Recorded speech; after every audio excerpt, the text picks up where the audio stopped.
Hello friends, this is Srikanth. In this video, I am going to discuss about the closure properties of a context-free language. Context-free language. I think you know that context-free language is generated by a context-free grammar, and the context-free language is accepted by the push-down automata known as PDA, which is similarly like the regular language is accepted by finite automata. You know that regular grammar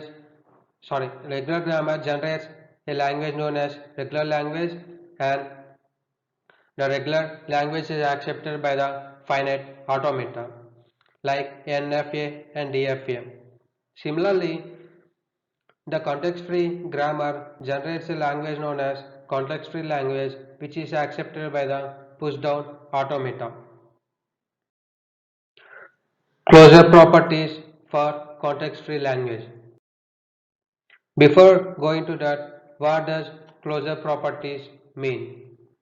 Closure properties means let's take a two context-free languages L1 and L2. If you apply any closure operation between L1 and L2, if the output is also a context-free language, then we can say that it is closure under that operation. Context-free language are closed under few operations.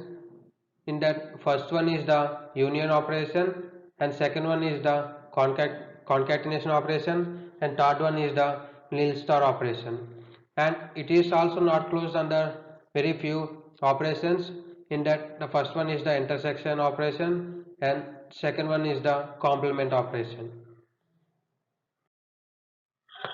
Let's come to first operation, that is the union operation.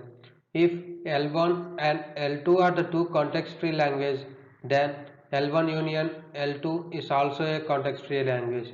That means if L1 and L2 are two context-free language, if you apply a union between L1 and L2, if the output is also a context-free language, then we can say it is closed under union operation. Let's take a example. Let's take a language L1 where A1 and B power A power n and B power n, where n is greater than or equal to n, which is generated by a grammar G1. The context-free grammar is denoted by a four tuples known as NTPS. Here the n1 is the number of the non-terminals which are denoted by a small numbers, and T1 is the terminals which are denoted by a capital letters, and P1 is the projection in the grammar 1, and S1 is the starting projection in the grammar 1. We'll have a projection like S1 derives A S1 B or AB. Let's take another language L2 where in that AB whole power m, where m is greater than or equal to 1, which is generated by a grammar 2, will have a production S2 derives AB S2 or AB.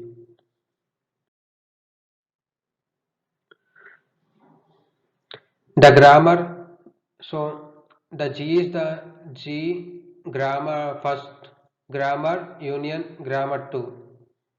The grammar G will generate a language known as L, the grammar G with NTPS tuples, where N is the N1 union, N2 union, and the starting symbol in the grammar G. And terminals is the terminals of language 1 union language 2, and production is the production in the language 1 union language 2 union, and the new production, that is starting production in the grammar G. So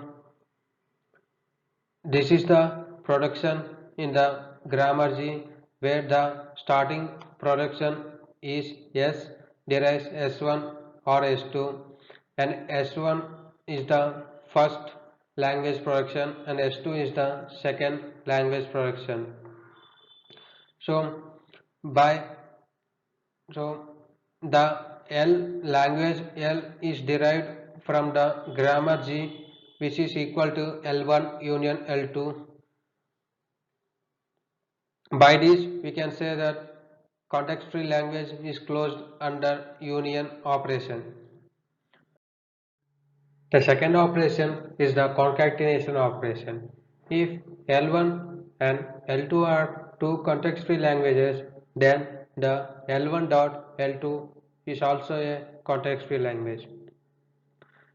If you consider the first operation examples, after applying the concatenation between them, then the grammar G having the tuples n, t, p, s, and here s is the new projection where it derives s1 dot s2, and s1 is the projection in the grammar 1 and s2 is the projection in the grammar 2. So the language L is generated by a grammar G, which is equal to L1 dot L2. By this we can say that the CFG holds under concatenation operation. Let's come to the third operation, that is nil star. If L is a context-free language, then L star is a context-free language. Let's take an example to explain this. Let L1 is equals to a power n and b power n, where n is greater than or equal to 0. This is produced by a grammar having production like S1 derives A, S1 B or epsilon naught. Then after applying the nil star, the L is the A power n B power n whole power star, which is generated by a grammar having production like S derives S1 or epsilon naught, and S1 is the production rules of grammar 1. Here it is the if or star operation. So by this we can say that CLF is closed under nil star. Let's come to the non-closed operations. In that, first is the intersection operation. Context-free languages are not closed under intersection. If L1 is a context-free language and L2 is a context-free language, then L1 intersection L2 not necessarily a context-free language. Example, let L1 equal to A power n, B power n, C power n, where n is greater than or equal to 0 and m is greater than or equal to 0. And this is the production rules in the grammar G1, and L2 is the A power another language A power m, B power n and C power n, where n is greater than or equal to 0 and m is greater than or equal to 0.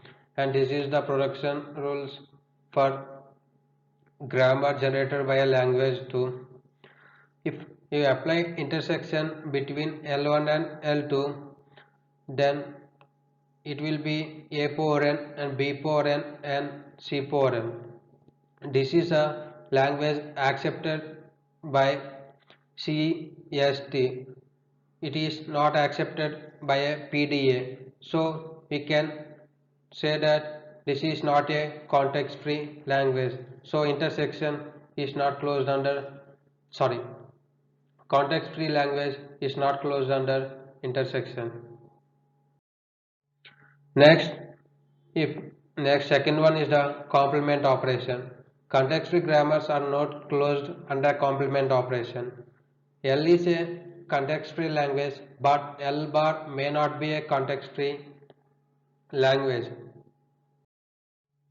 Let's take example. L1 equal to A power n, B power n and C power n, where n is greater than or equal to 0 and m is greater than or equal to 0, and L2 equal to A power m, B power n, C power n, where n is greater than or equal to 0 and m is greater than or equal to 0.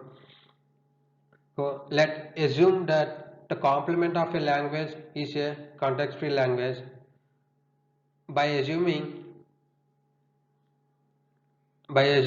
we can say that if we assume complement is a context-free language, then L1 bar and L2 bar is a context-free language. By union operation, we can say that L1 bar union and L2 bar union is also a context-free language. That is, if the after union, if you apply complement to that union product, then it should be a context-free language. But if you by De Morgan's law, S bar equal to L1 intersection L2, if you by De Morgan's law, this is S bar is not a context-free language. So we can say that complement is not a complement is not context-free language is not closed under complement intersection with regular language. The intersection of a context-free language and regular language is a context-free language. If L1 is a regular language and L2 is a context-free language, if you perform an intersection between L1 and L2, then the result is a context-free language.